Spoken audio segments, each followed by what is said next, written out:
వాటి ఫీల్డ్ రిపోర్ట్లో మరో అంశం చూద్దాం. మహారాష్ట్రలో బీజేపీ కూటమి భారీ విజయం సాధించింది. డబుల్ సెంచరీ మార్క్ను కూడా దాటింది. ఈ విజయంతో తెలంగాణ బీజేపీలో నయా జోష్ కనిపిస్తోంది. ఆ ప్రభావం రాష్ట్రంలోనే ఉంటుందని రాజకీయ పండితులు విశ్లేషిస్తున్నారు. ఇవే ఫలితాలు రాష్ట్రంలో రిపీట్ అవుతాయని బీజేపీ నేతలు అంటున్నారు. మహారాష్ట్రలో మోదీ అభివృద్ధి మంత్రం పనిచేసిందన్నారు కేంద్ర మంత్రులు కిషన్ రెడ్డి, బండి సంజయ్. మరింత సమాచారాన్ని ఫీల్డ్ రిపోర్ట్ ద్వారా మా ప్రతినిధి తిరుపతి అందిస్తారు. తిరుపతి. చందు, మహారాష్ట్ర ఎన్నికల్లో బీజేపీ విజయడంకా మోగించింది. 130 సీట్లకు పైగా సింగిల్గా బీజేపీ సీట్లను కైవసం చేసుకోవడంతో తెలంగాణ రాష్ట్ర రాజకీయాల్లో ఒక చర్చ అయితే కొనసాగుతుంది. పక్కనటువంటి మహారాష్ట్ర ఎన్నికల్లో బీజేపీ విజయడంకా మోగించడంతో తెలంగాణలో కూడా మహారాష్ట్ర ఫలితాల ప్రభావం పడుతున్నట్టు కూడా రాజకీయ వర్గాల్లో ఒక చర్చ అయితే కొనసాగుతుంది. ఇప్పటికే మీడియాతో కొద్దిసేపు మాట్లాడుతూ కేంద్ర మంత్రి బండి సంజయ్ కావచ్చు, తెలంగాణ బీజేపీ రాష్ట్ర అధ్యక్షుడు కిషన్ రెడ్డి కూడా తప్పకుండా బీజేపీ గెలిచినటువంటి సీట్లతో తెలంగాణ రాష్ట్ర రాజకీయాల్లో కూడా మార్పులు వస్తాయి. తెలంగాణ రాష్ట్ర రాజకీయాల్లో కావచ్చు, రానున్నటువంటి ఎన్నికలకు సంబంధించినటువంటి దీనికి సంబంధించి కూడా తెలంగాణలోనే బీజేపీ అటువంటి ఫలితాలే వస్తాయంటూ కూడా కేంద్ర మంత్రి బండి సంజయ్ అభిప్రాయం వ్యక్తం చేసిన పరిస్థితి కనబడుతుంది. ఎన్డీఏ కూటమి సంబంధించి మహారాష్ట్రలో ప్రభుత్వం ఏర్పాటు చేయబోతున్న నేపథ్యంలోనే తెలంగాణ రాష్ట్ర వ్యాప్తంగా బీజేపీ నేతలంతా కూడా సంబరాలు చేసుకుంటూ తెలంగాణ రానున్నటువంటి ఎన్నికల్లో తామే విజయం సాధిస్తామన్న ధీమాను బీజేపీ శ్రేణులు అభిప్రాయం వ్యక్తం పరిస్థితి కనబడుతుంది. మహారాష్ట్ర ఎన్నికల్లో ఎన్డీఏ కూటమి అభ్యర్థుల తరఫున ప్రచారం చేసినటువంటి పవన్ కళ్యాణ్ సంబంధించినటువంటి చరిష్మా కూడా ఉపయోగపడినట్టు కూడా బీజేపీ నేతలు చెప్పిన పరిస్థితి కనబడుతుంది. పవన్ కళ్యాణ్ ప్రచారం చేసినటువంటి పూణే కావచ్చు, ఇటు బర్పూర్కు సంబంధించి కావచ్చు, ఇటు లతూర్ అసెంబ్లీ, ఇలా చాలా నియోజకవర్గాలలో ఎన్డీఏ కూటమి అభ్యర్థులు గెలుపు దిశగా పయనంగా ఉన్నటువంటి పరిస్థితి కనబడుతుంది. అయితే తెలంగాణ రాష్ట్ర వ్యాప్తంగా బీజేపీ గెలుపు సంబంధించి ఎటువంటి చర్చ కొనసాగుతుంది? రానున్నటువంటి ఎన్నికల్లో మహారాష్ట్ర ఫలితాలే ఉంటాయా? అసలు ఎటువంటి రాజకీయాలు ఉంటాయి? నాతో అందుబాటులో కొంతమంది బీజేపీ నేతలు ఉన్నారు. వారి అభిప్రాయం ఏంది? మహారాష్ట్ర ఫలితాలను ఎట్లా చూస్తారు? వాళ్ళతో మాట్లాడదాం. ఎట్లా చూస్తారు మహారాష్ట్ర సంబంధించినటువంటి ఫలితాలు బీజేపీలో ఉంటాయనే అభిప్రాయాన్ని వ్యక్తం చేసినప్పటికీ కూడా రానున్నటువంటి బీజేపీ పార్టీ తెలంగాణలో ఎట్లా ఉండబోతుంది? బీజేపీ విజయాన్ని మేము సాధిస్తున్నాం. అలాగే బీజేపీకి అఖండ విజయాన్ని అందించిన మహారాష్ట్ర ప్రజలకు కూడా మేము భారతీయ జనతా పార్టీ తరఫున హృదయపూర్వక కృతజ్ఞతాభివందనలు తెలియజేసుకుంటున్నాం. ఏదైతే ఈరోజు బీజేపీ మరియు మిత్రపక్షాలు మహారాష్ట్రలో అఖండ విజయాన్ని సాధించినేవో అదే దిశలో రానున్న స్థానిక ఎన్నికల్లో కానీ ఆ తర్వాత వచ్చే ఏ ఎన్నికల్లోనైనా కూడా తెలంగాణలో బీజేపీ జెండా ఎగురుతుందని మేము ఖచ్చితంగా సగర్వంగా తెలియజేస్తున్నాం. అలాగే మహారాష్ట్రలో మన జనసేన నుండి ప్రచారం చేసిన పవన్ కళ్యాణ్ ప్రచారం చేసిన ప్రతి నియోజకవర్గంలో బీజేపీ జెండా ఎగరేయడం జరిగింది. మేము చాలా సంతోషంగా ఉన్నాం. ఇది ఎందుకంటే ఒక సమర్థవంతమైన నాయకుడు ఈ దేశాన్ని పరిపాలిస్తున్న తరుణంలో భారతీయ జనతా పార్టీ అయితేనే ఈ దేశానికి సురక్షిత ప్రభుత్వాన్ని అందించగలుగుతుంది అనే ఒక విశ్వాసాన్ని మహారాష్ట్ర ప్రజలు తెలియజేశారు. అందుకు నిదర్శనంగానే ఢిల్లీలో నరేంద్రుడు ఉంటే మహారాష్ట్రలో దేవేంద్రుడు ఉండాలనే ఆశయంతో మహారాష్ట్ర ప్రజలు దేవేంద్ర ఫడ్నవీస్ను ముఖ్యమంత్రిగా మరొకసారి ముఖ్యమంత్రిగా చూడాలనే ఆశయంతో ఈరోజు బీజేపీ పార్టీకి అఖండ విజయాన్ని సాధించడం జరిగింది. అలాగే ఈ ఎన్నికలు రాహుల్ గాంధీకి కానీ, ఉద్ధవ్ ఠాక్రేకు కానీ, శరద్ పవార్కి కానీ ఒక చెంపపెట్టు లాంటిది. ఇప్పటికైనా కూడా వాళ్ళు ఒక ప్రాంతీయ పార్టీగా మిగిలిపోవాల్సిందే. మన కాంగ్రెస్ పార్టీ ఎప్పటికీ కూడా భారతదేశంలో ఒక ప్రాంతీయ పార్టీ కన్నా అతి తక్కువ స్థానాలను గెలుచుకున్నదంటే సిగ్గుచేటు.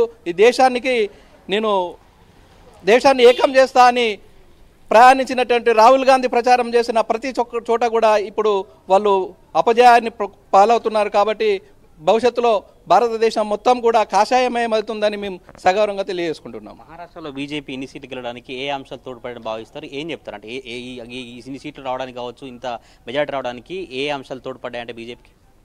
నరేంద్ర మోడీ తీసుకుంటున్నటువంటి సంచలనాత్మక నిర్ణయాలు ఏవైతే ఉన్నాయో అవి మహారాష్ట్ర ప్రజల్ని సుస్థిర ప్రభుత్వం కావాలంటే గతంలో కూడా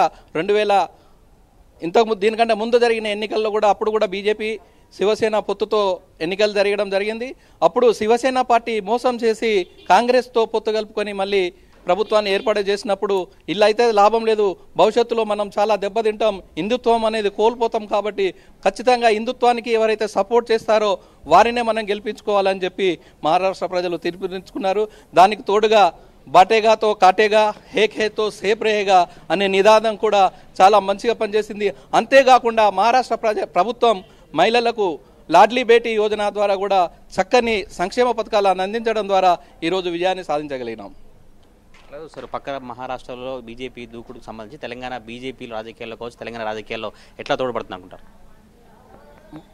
భారతీయ జనతా పార్టీకి అఖండ విజయాన్ని కట్టబెట్టినటువంటి మహారాష్ట్ర ప్రజలకు ప్రత్యేక ధన్యవాదాలు తెలుపుకుంటున్నాం. ముఖ్యంగా దేశవ్యాప్తంగా జరిగినటువంటి 40 ఉప ఎన్నికల్లో మరియు జార్ఖండ్, మహారాష్ట్రలో జరిగినటువంటి ఎన్నికల్లో 30 సీట్లు కూడా దాటలేని కాంగ్రెస్ పార్టీ సిగ్గుచేటు. ఇంకోసారి వాళ్ళు ఇక మేము పోటీలో ఉంటున్నామని చెప్పుకోవడానికి కూడా సిగ్గుచేటు. వాళ్ళు కేవలం బిలో 30 సీట్స్ మాత్రమే సాధించింది. ఇకపోతే రేపు జరగబోయే స్థానిక సంస్థల ఎన్నికల్లో భారతీయ జనతా పార్టీ స్థానిక సంస్థల ఎలక్షన్స్లో ఖచ్చితంగా బలమైన సీట్లు సాధించుకుంటుంది. ముఖ్యంగా మరాఠ్వాడా, విదర్భ, మహారాష్ట్రకు తెలంగాణకు ఆనుకొని ఉన్నటువంటి మరాఠ్వాడా ప్లస్ విదర్భ రాష్ట్రాలు మన తెలంగాణకు ఆనుకొని ఉంటాయి. అక్కడ బ్రహ్మాండమైన విజయాన్ని సాధించింది భారతీయ జనతా పార్టీ అభ్యర్థులు. నిజానికి ఈ విజయం అనేది ప్రతి ఒక్క కార్యకర్తది. నరేంద్ర మోడీ గారు చూపిన మార్గంలో, జేపీ నడ్డా గారు చూపినటువంటి తోవలో నడిచి మహారాష్ట్రలో అఖండమైన విజయాన్ని సాధించడం నిజంగా చాలా గొప్ప విషయం. 200 చిల్లర సీట్లు, దాదాపు 230 సీట్ల వరకు కూటమి గెలుచుకుంటే అందులో 135 సీట్లు భారతీయ జనతా పార్టీ అభ్యర్థులు విజయం సాధించడం, 149 సీట్లలో పోటీ చేసినటువంటి భారతీయ జనతా పార్టీ 135 సీట్లను కైవసం చేసుకున్నది. అదే కాంగ్రెస్ పార్టీ చూసుకుంటే 101 సీట్లు పోటీ చేసి బోటాబోటీ సీట్లు సాధించుకోవడం జరిగింది. కాబట్టి ఇప్పటికైనా కాంగ్రెస్ నాయకులు దేశానికి చేస్తున్న అన్యాయాన్ని దేశ ప్రజలందరూ కూడా చూసిర్రు, అర్థం చేసుకున్నారు.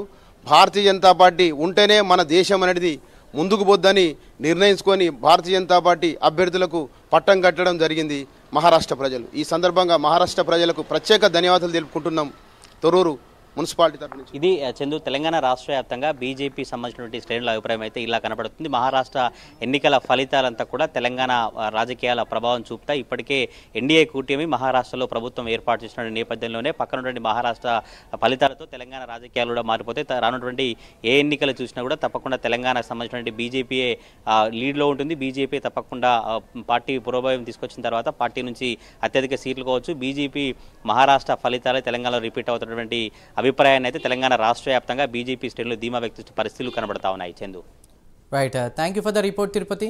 ఇంకా ఎక్స్క్లూజివ్ ఫీల్డ్ రిపోర్ట్లో మరో అంశం చూద్దాం.